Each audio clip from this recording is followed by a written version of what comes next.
Hey, this is the end of the course on the basics of a sketch. Yes! What have we learned? Throughout the lessons, we've become familiar with the main sketch tools to leave behind software like Photoshop or Illustrator and get websites of high quality in an easier way.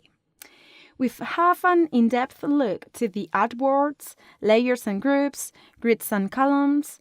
We've also learned to interact with the objects, to properly align and to position them, to work with simple and complex shapes and modify their styles, to work with text, images, to reuse objects like layers, text, or symbols, and finally to prepare everything and export it so that programmers can work with our design.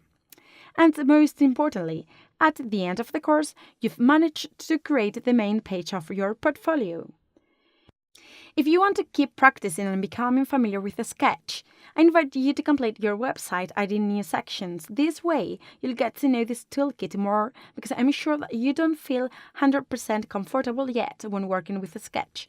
So, if you don't know how to do something, you just can use the same tools you learned in this course. Then, step by step, you'll become familiar with a sketch and you'll like it so much that you won't use Photoshop or Illustrator anymore.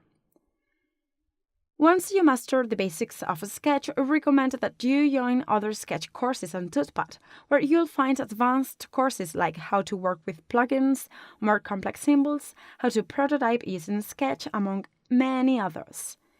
This way you'll be able to make the most of the interface and become a real professional.